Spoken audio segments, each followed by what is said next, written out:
So கொஞ்ச நாளாகவே அதாவது ஒரு 3 மாதமாக நான் ஒரு ஹோம் கார்டன் இல்லைன்னா டெரஸ் கார்டன் செட்டப் பண்ணிகிட்ருக்கேன். ஸோ அதை காமிக்கிறதுக்காக தான் இந்த வீடியோ. அண்ட் கண்டினியூஸாக நான் இதோட அப்டேட்டும் கொடுக்குறேன். எனக்கு இதில் பெரிய நாலேஜ் எல்லாம் கிடையாது இந்த கார்டனிங் பற்றிலாம். பட் பேசிக்காக யூடியூப் வீடியோஸ் எல்லாம் பார்த்து ஓரளவுக்கு ஏதோ செட்டப் பண்ணி வச்சுருக்கேன். ஸோ அந்த நாலேஜ் நான் உங்களுக்கும் ஷேர் பண்ணுறேன். அதே மாதிரி நான் ஏதாவது தப்பாக பண்ணிகிட்ருக்கேன்னா நீங்களும் என்கிட்ட சொல்லலாம். அந்த சஜஷன் நான் ஏற்றுக்கிட்டு என்னால் ஃபர்தராக இம்ப்ரூவ் பண்ண முடியும். ஸோ அது எனக்கு கண்டிப்பாக ஹெல்ப்ஃபுல்லாக இருக்கும். ஸோ நீங்கள் ஃபஸ்ட்டு பார்த்தீங்கன்னா இது ஒரு மாதுளை. ஸோ இது நான் எங்கேருந்து வாங்கினேன் இந்த செடின்னு பார்த்தீங்கன்னா ஆர்கே பட்டறை. நம்ம ஆல்ரெடி யூடியூப்பில் ஃபேமஸாக தான் இருக்கும். ஸோ அங்கேருந்து இந்த செடியை வாங்கிட்டேன். அண்ட் இதோட க்ரோ பேக் பார்த்தீங்கன்னா 18க்கு 24 இன்ச். ஸோ ஃப்ரூட்ஸ் செடிக்கு பொதுவாக இது போதுமானதாக இருக்கும்னு நினைக்கிறேன். எனக்கு இன்னும் கரெக்டாக தெரியலை. ஸோ பார்ப்போம். இப்போதைக்கு இது ஓகே மாதிரி தான் தெரியுது. அதே மாதிரி ஒரு வாட்டர் ஆப்பிள் இல்லைன்னா சாம்பைக்காய் அப்படின்னு சொல்லுவோம். ஸோ அதையுமே நான் ஒரு 18க்கு 24ங்கிற க்ரோ பேக்கில் வச்சுருக்கேன். அண்ட் அப்படியே வந்தீங்கன்னா இங்கே ஒரு ரோஸ் இருக்குது. நான் இது இங்கே ஒரு நர்சரியில் வாங்கினது தான். ஸோ ரோஸ் நல்லா இருந்துச்சு வாங்கும்போது. இப்போது கொஞ்சம் அது பட்டு போயிடுச்சு. பரவாயில்ல, செடி நல்லா இருக்குது. ஸோ இனியும் நிறைய மொட்டுகள் வரும். அதை நான் யூஸ் பண்ணாததுனால. பொதுவாகவே ரோஸ் பார்த்தீங்கன்னா 2 இல்லைன்னா 3 நாளாக நம்ம எடுத்துக்கணும் அப்படின்னு சொல்லுவாங்க. அண்ட் அடுத்தது பார்த்தீங்கன்னா தக்காளி. இதெல்லாம் நான் விதைச்சி எடுத்தது தான். நான் அதே மாதிரி ஆர்கே பட்டறையில் கொஞ்சம் வித்துக்கள் வாங்கியிருந்தேன். அதே மாதிரி 1-2 வெப்சைட்டில் கூட வாங்கியிருந்தேன். ஸோ அந்த வித்துக்கள்லாம் யூஸ் பண்ணி நான் இதெல்லாம் ஜெர்மினேட் பண்ணி எடுத்தது தான். ஸோ இங்கே பார்த்தீங்கன்னா இது ஒரு தக்காளி, இங்கே ஒன்று 3, அதாவது 3 செடி வச்சுக்கிட்டேன். ஏன்னா நீங்கள் ஒன்றும் இல்லாட்டி 2 வச்சிங்கன்னா உங்களுக்கு வீட்டுக்கு தேவைக்கு எடுக்க முடியாது. ஏன்னா நான் ஆல்ரெடி இங்கே பார்த்தீங்கன்னா ஒரு அவரைக்காய் வச்சுருந்தேன். ஸோ இது நிறைய காய்ச்சிச்சு. பட் ஆனாலுமே அது வீட்டுக்கு தனியாக அது ஒரு பொரியல் பண்ணுறதுக்கோ அதுக்கோ தேவைப்படுற மாதிரி நம்மளால் எடுக்க முடியாது. ஸோ அதனால் நான் என்ன பண்ணுறேன்னா வைக்கிறது மினிமம் ஒரு 3 இல்லைன்னா 4 செடி வச்சுக்கணும் அப்படிங்கிறத இப்போ நினச்சிருக்கேன். ஸோ அதனால தான் தக்காளி எல்லாமே 3 வச்சுருக்கேன். ஸோ 4 கூட நீங்கள் வச்சுக்கலாம் உங்கள் வீட்டோட தேவையை பொறுத்து. அடுத்து பார்த்தீங்கன்னா இங்கே 2 கீரை வகைகள் இருக்குது. ஆக்சுவலாக இதில் கொத்தமல்லி போட்டிருந்தேன். இதில் ஒரு கீரை இருக்குது. ஆனால் எல்லாமே போயிடுச்சு. அதாவது பூச்சி என்ன ஆயிடுச்சுன்னா ஏதோ பூச்சியோ ஏதோ ஒரு நோய் வந்துருச்சு, என்னதுன்னு தெரியலை. நான் இது வீட்டோட கீழே வச்சுருந்தேன். இப்போ தான் நான் டெரஸ்க்கு எடுத்துகிட்டு வந்தேன். இன்னொரு 3 கீரை வச்சுருந்தேன். அந்த 5மே சேர்ந்து ஒரே நேரத்தில் இல்லாமல் ஆயிடுச்சு. அது ஏன்னு தெரிஞ்சால் சொல்லுங்கள். அதுக்கு என்ன பண்ணணும் அப்படிங்கிறது தெரியலை. நான் இப்போதைக்கு இந்த மண்கலவை எல்லாம் மாற்றி இது எல்லாத்தையுமே பிடுங்கி போட்டுட்டு திரும்ப ஃபஸ்ட்லேருந்தே வைக்கலாம்னு நினச்சிருக்கேன். ஸோ இப்போ இருக்கிற ஸ்டேட் இப்படி தான். அதாவது ரொம்ப மோசமாக ஒரு என்ன சொல்ல ஒரு கஷ்டமான நிலைமையில் அது இருக்குது. அண்ட் இங்கே பார்த்தீங்கன்னா இது ஒரு ட்ராகன் ஃப்ரூட். இது ஒரு கட்டிங் நான் வாங்கியிருந்தேன். ஸோ இது வித்து போட்டோ இது பண்ணியோ நம்மளால் எடுக்கிறது ரொம்ப கஷ்டம். ஸோ கட்டிங்ஸ் வச்சு தான் எடுக்கணும். ஸோ ஒரு கட்டிங்ஸ் வாங்கியிருந்தேன். ஸோ இது எவ்வளோ நாளில் க்ரோத்து கொடுக்குது எப்படிங்கிறத நான் வர வீடியோஸில் அப்டேட் பண்ணுறேன். அண்ட் இது பார்த்தீங்கன்னா இது வெள்ளரின்னு நினைக்கிறேன், எனக்கு கரெக்டாக தெரியல. என்னென்னா நான் நிறைய வித்து என்னென்னா சும்மா ரேண்டமாக போட்டுட்டேன். இது என்ன வித்து அப்படிங்கிறது தெரியாமல் முதல்ல போட்டு அதெல்லாம் வளர்ந்து வந்துருச்சு. ஸோ இப்போ தான் அது என்ன செடி அப்படிங்கிறத பார்க்கும்போது இது நிறைய பேர்ட்ட கேட்டப்போ வெள்ளரிக்கான்னு சொன்னாங்க. ஸோ வெள்ளரிக்காவாக தான் இருக்கணும். ஸோ அது படர்ந்து வரதுனால நான் எல்லாத்தையுமே இதை மேலே வச்சுருப்பேன். அதை பார்த்தீங்கன்னா உங்களுக்கு தெரியும், டாப் லேயரில் படர்ந்து வர எல்லாமே வச்சுருப்பேன். ஸோ அப்படின்னா தான் அந்த பந்தல் அது பிடிச்சி ஏறிக்கும். ஸோ அதுக்காக ஒரு சின்ன செட்டப் பண்ணியிருக்கேன்.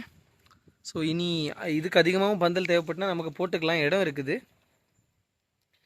அண்ட் இங்கே பார்த்தீங்கன்னா சோளம், அதாவது கார்ன், ரெட் கார்ன், சிகப்பு சோளம். ஸோ இந்த சிகப்பு சோளம் பார்த்தீங்கன்னா கிட்டத்தட்ட பயங்கர ஸ்பீடாக க்ரோத் ஆகுது. இந்த வாழை மரம் மாதிரி இருக்குது கொஞ்சம் வளர்ந்து வரும்போது. ஸோ க்ரோத்தெல்லாம் பார்த்தீங்கன்னா இப்போ நான் கரெக்டாக சொன்னேன்ல ஒரு 60 நாள் இல்லை ஒரு 45 நாள் இருக்கும் இந்த கார்ன்லாம். ஸோ ரொம்ப ஸ்பீடாகவே வளர்ந்துருச்சு. பார்த்தீங்கன்னா இதோட க்ரோத் கம்மியாக இருக்குது. இன்னொன்று பாருங்கள், நல்லா பெரிய க்ரோத்தாக இருக்குது. 4 செடி வச்சுருக்கேன்.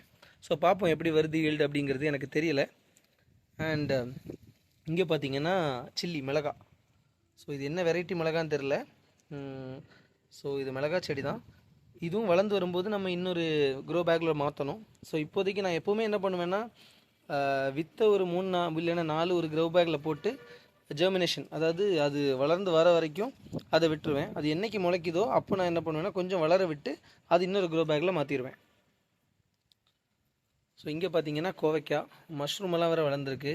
இது எடிபிள் கிடையாது, அதாவது விஷாம்சம் கொண்டதுன்னு சொல்லுவாங்க. அதனால் நம்ம அதை எடுத்து வெளியே போட்டுருணும். ஸோ பார்த்தீங்கன்னா அது அந்த கொடி அழகாக சுற்றுது. நான் இதான் ஃபஸ்ட் டைம் நான் ஒரு செடியை வளர்த்தி அதில் கொடி சுற்றுறதெல்லாம் பார்க்குறேன். அது பார்க்கவே ரொம்ப சந்தோஷமாக இருக்குது. ஸோ இதில் கொடியில் மேலே வரும். கோவைக்காவெல்லாம் 4லேருந்து 5 வருஷம் இருக்குன்னு சொல்லுவாங்க. அண்ட் இன்னொன்று கோவக்காய் நம்ம வித்து போட்டு வளர வைக்கிறது ரொம்ப கஷ்டம்னு சொல்லுவாங்க. அதனால் இதுவுமே நான் கட்டிங் தான் வாங்கிக்கிட்டேன். ஸோ 2 கோவக்காய் இருக்குது என்கிட்ட. ஸோ இது எப்படி வருது அப்படிங்கிறத பார்க்கலாம்.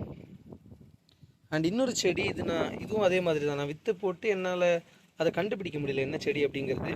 ஸோ கொஞ்சம் வளர்ந்து அதோட இலையெல்லாம் நல்லா வந்ததுக்கப்புறம் நான் தெரிஞ்சுக்கலாம்னு நினைக்கிறேன். உங்களுக்கு தெரிஞ்சால் நீங்கள் கமெண்ட் பண்ணுங்கள். அண்ட் அதே மாதிரி நான் நேரமே சொன்ன மாதிரி அவரைக்காய் இது நிறைய காய்ச்சுது. நான் கிட்டத்தட்ட ஒரு 20-25 காய் எடுத்திருப்பேன், ஒரு 2 ஹார்வெஸ்ட் சேர்த்து. ஸோ ஒரு செடியிலேயே நிறைய காய்ச்சுது. ஸோ அந்த செடியோட க்ரோத் எல்லாம் ஓகே தான். நான் ஒரு பிளான்ட் வச்சுட்டேன் தெரியாமல், 2-3 முதலே வச்சுருக்கணும். வெண்டைக்காய் மட்டும் நான் ஒரு 3 பிளான்ட் இங்கே ஒன்று தனியாக வச்சுருக்கேன், ஒரு 12க்கு 12, இன்னொன்று 15க்கு 15ல் 2 வச்சுருக்கேன். ஸோ ஆக்சுவலாக நான் 12க்கு 12ங்கிற க்ரோ பேக்கை ப்ரிஃபர் பண்ண மாட்டேன்.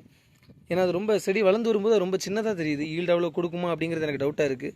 ஸோ மினிமம் ஒரு வெஜிடபிளுக்கு 12க்கு 15ஆவது வைக்கணும் அப்படின்னு நினைக்கிறேன்.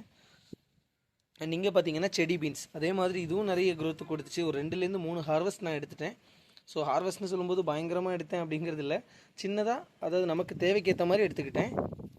அண்ட் இங்கே பார்த்தீங்கன்னா ஒரு பிரிஞ்சால், அதாவது கத்திரிக்காய். ஸோ நான் இது விற்று போட்டு வரல, செடியாக தான் வாங்கினேன். பட் இப்போ புது இலையெல்லாம் வந்திருக்கு. எனக்கு தெரிஞ்சு அது கொஞ்சம் ஸ்பீடாக வளரும்னு நினைக்கிறேன். இனி அதோட கம்மிங் வீடியோஸில் நான் காமிக்கிறேன். அதே மாதிரி பாகற்காய் பார்த்திங்கன்னா ஒரு கொடி வகை தான். இதையுமே நான் மேலே 3வது லேயரில் வச்சுருக்கேன், டாப் லேயரில். ஸோ அதுவுமே கொடி அப்படியே சுற்றிருச்சு, பார்த்தா உங்களுக்கு தெரியும். இங்கே இதுக்கு இன்னும் கொடி வரல, கொடி சீக்கிரம் வரும்னு நினைக்கிறேன். அண்ட் இந்த க்ரீன் கலரில் நான் முடி போட்டிருக்கிறது என்ன அப்படிங்கிறது பார்த்தீங்கன்னா விற்று போட்டிருப்பேன். நான் சொன்னேன்ல, க்ரோ பேக்கில் ஒரு 3-4 விற்று போட்டு அதிலேயே வளர விட்டு அதுலேருந்து 1-2 எடுத்து மாற்றி வேறு க்ரோ பேக்கில் வச்சு அப்படியே வளர்த்துட்டு வரேன். இது எனக்கு கொஞ்சம் ஈஸியாக இருக்குது. அதாவது சூரியனோட தாக்கம் வெளிச்சம் அதிகமாக வராமல் இருக்கிறதுக்காக க்ரீன் ஷேடு போட்டிருக்கேன். அது கொஞ்சம் வளர்ந்ததுக்கப்புறம் கொஞ்சம் முளைச்சி வந்ததுக்கப்புறம் அதை எடுத்து நம்ம க்ரோ பேக்கில் கொண்டு போய் அப்புறம் சூரியனுக்கு காமிச்சிக்கலாம், பெரிய பிரச்சனை இல்லை. அதே மாதிரி இது பார்த்திங்கன்னா ஒரு சீத்தாப்பழம். ஸோ ரொம்ப ஸ்பீடாக க்ரோத் ஆகலை, இது மரம்னால எனக்கு தெரிஞ்சு அதெல்லாம் ரொம்ப குயிக்காக ஆகாதுன்னு நினைக்கிறேன்.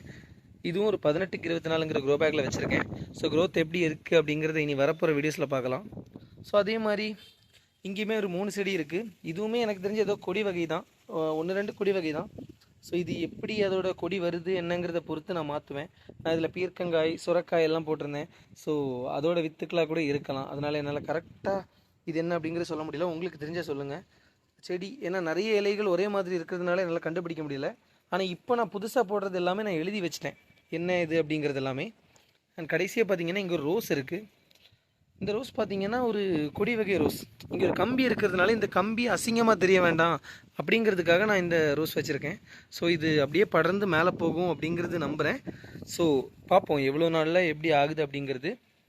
ஸோ இது எனக்கு தெரிஞ்ச நாலேஜில் நான் ஒரு சின்னதாக ஒரு டெரஸ் செட்டப் வச்சுருக்கேன். ஸோ உங்களுக்கு இதில் ஏதாவது நான் இம்ப்ரூவ் பண்ணணும் அப்படின்னு இருந்தாலும் சொல்லுங்கள். ஸோ உங்களுக்கு எதாவது ஹெல்ப்ஃபுல்லாக இருந்தாலும் அதை எடுத்துக்கோங்க. ஸோ இனி வரப்போகிற வீடியோஸ்லேயும் நான் இதை பற்றி நிறைய காமிப்பேன். ஸோ வீடியோவை பார்த்ததுக்கு நன்றி, தேங்க்யூ. உங்களுக்கு ஏதாவது இன்ஃபர்மேஷன் யூஸ் ஆச்சுன்னா ஷேர் பண்ணுங்கள், சப்ஸ்கிரைப் பண்ணுங்கள். தேங்க்யூ.